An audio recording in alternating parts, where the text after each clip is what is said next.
Kechasi kech bo'lib qolgan. Siz New Mexiconing kimsasiz yo'lda mashina haydab ketyapsiz. Bu yerda faqat siz, mashinangiz va yo'l bor. Siz esa hozir dahshatli narsaga duch kelasiz. Oy ko'rinmaydi, osmon esa qop-qorong'u. Mashinangiz faralari oldindagi yo'lni arang yoritib turibdi. Birdan orqa ko'zguda bir juft yorqin chiroqlar paydo bo'ladi. Avvaliga bu odatiy narsa bo'lib tuyuladi, lekin ular juda yorqin. Ko'zingiz qorong'uga moslashgani uchun ularga tik qarash qiyin. Keyinroq yana ko'z tashlaysiz. Endi ular ancha yaqinlashgan. Juda tez harakatlanayotgan bo'lishi kerak. Ichingizda nimadir g'ashlik uyg'otadi.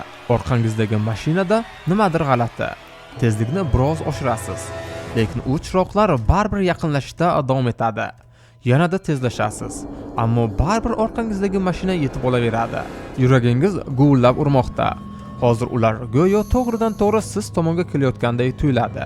Gazni oxirigacha bosasiz, lekin u mashina ham sizdan qolishmaydi. Endi u orqangizda tamoman yopishib olgan. Faralari shu qadar yorqin va yaqin bo'lib ketganki, ko'zingiz qamashib orqa ko'zguni burishga harakat qilasiz. Shunda to'satdan yo'l o'rtasida bir kiyik paydo bo'ladi. Siz tormozni oxirigacha bosasiz. Shinalar chingillab ovoz chiqaradi va siz nafaqat kiyikka urilish, balki orqangizdagi mashinadan zarba yeyish xavf ostida qolasiz.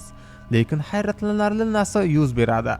Orqada kelayotgan chiroqlar ikkiga ajralib, mashinangizning ikki tomonidan o'tib ketadi. Siz va kiyik bir-biringizga qaraysiz. Go'yo ikkilangiz ham bu nima edi deb o'ylayotganday. Kiyik qochib ketadi.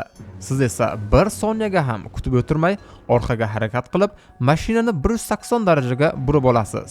Oxirgi shahar qanchalik uzoqda ekanligi esingizda yo'q, lekin aniq bilasiz.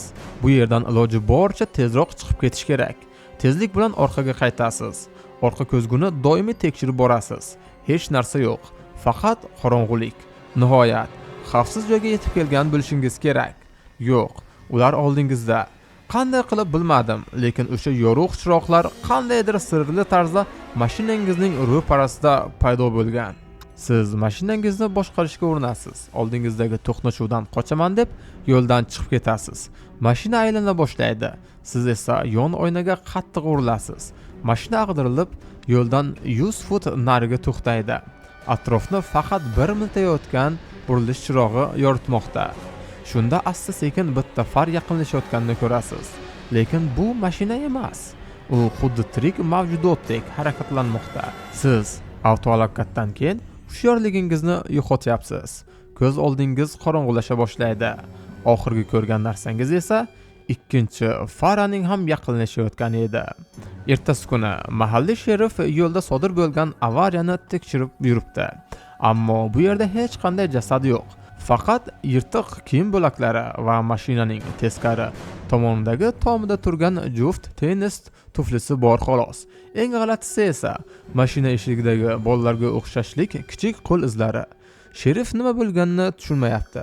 Lekin sherif bilmaydiki, u SCP-745 hujumidan keyingi manzaraga duch kelgan. The Headlights nomi bilan tanilgan bu mavjudot SCP boshqarmasi tomonidan SCP-745 sifatida tasdiqlangan sirli yirtqichdir.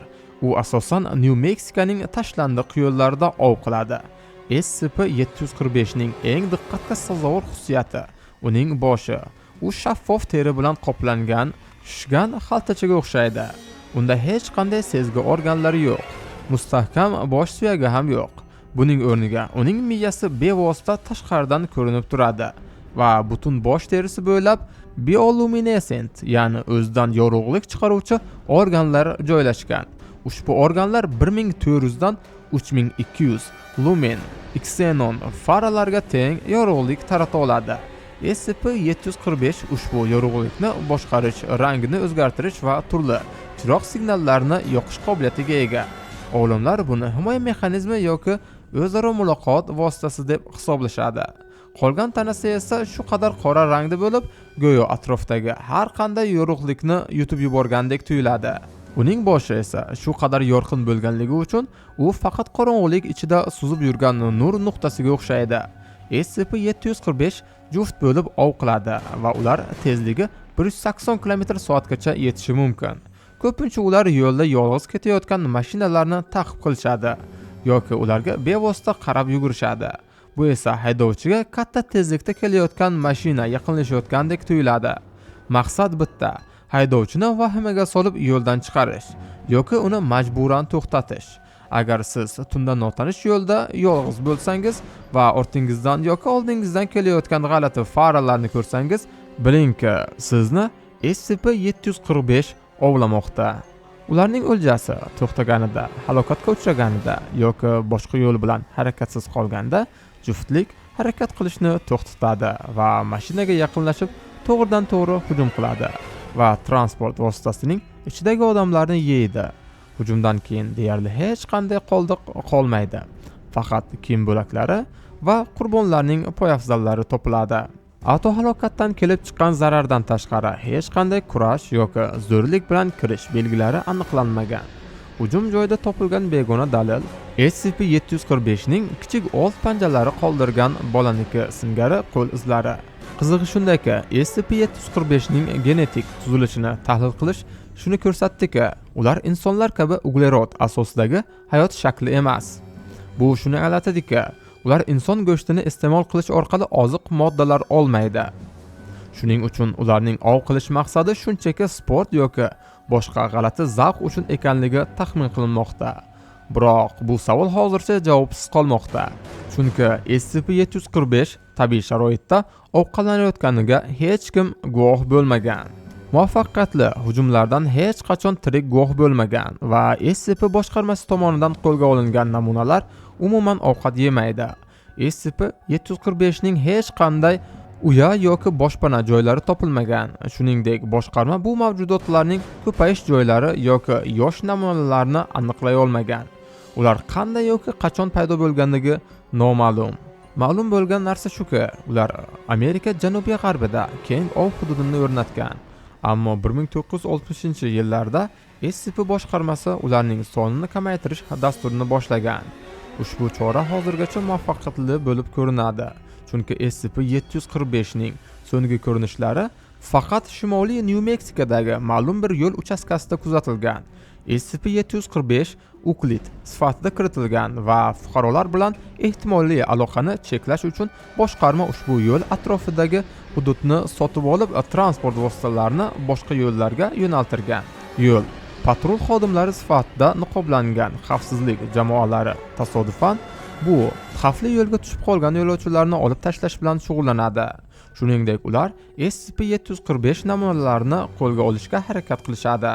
Qo'lga olingan yoki o'ldirilgan mavjudotlar 3-sinf BCU saqlash konteynerlariga joylashtirilib, keyinchalik tadqiqot uchun 17-bazaga jo'natiladi. Hozircha SCP-745 tirik namunalarini saqlab qolish imkoniyati berilgan usullar hali ishlab chiqilmagan. Chunki ushbu mavjudotlar tutqunlikda bir haftadan ortiq yashay olmaydi. Ammo SCP-745 faqat izolyatsiyalangan va nazorat ostidagi yo'l bo'ylab kuzatilayotgani, mamlakatning boshqa joylarida sirli chiroqlar haqida kelib tushgan xabarlar esa yangi SCP-745 tarqalishiga ishora qilmayotgani sababli ular samarali tarzda nazorat ostida deb hisoblanadi. Endi borib Dr. Bobning fayllardan yana bir voqeasini tomosha qiling va biz ungacha SCP-ni boshqa fayllarni siz uchun tayyorlaymiz. Aytgancha mehnatimizni qadrlab videoga like bosing va kanalimizga obuna bo'lishni unutmang. Xayr ko'rganda ko'rishguncha salomat bo'ling.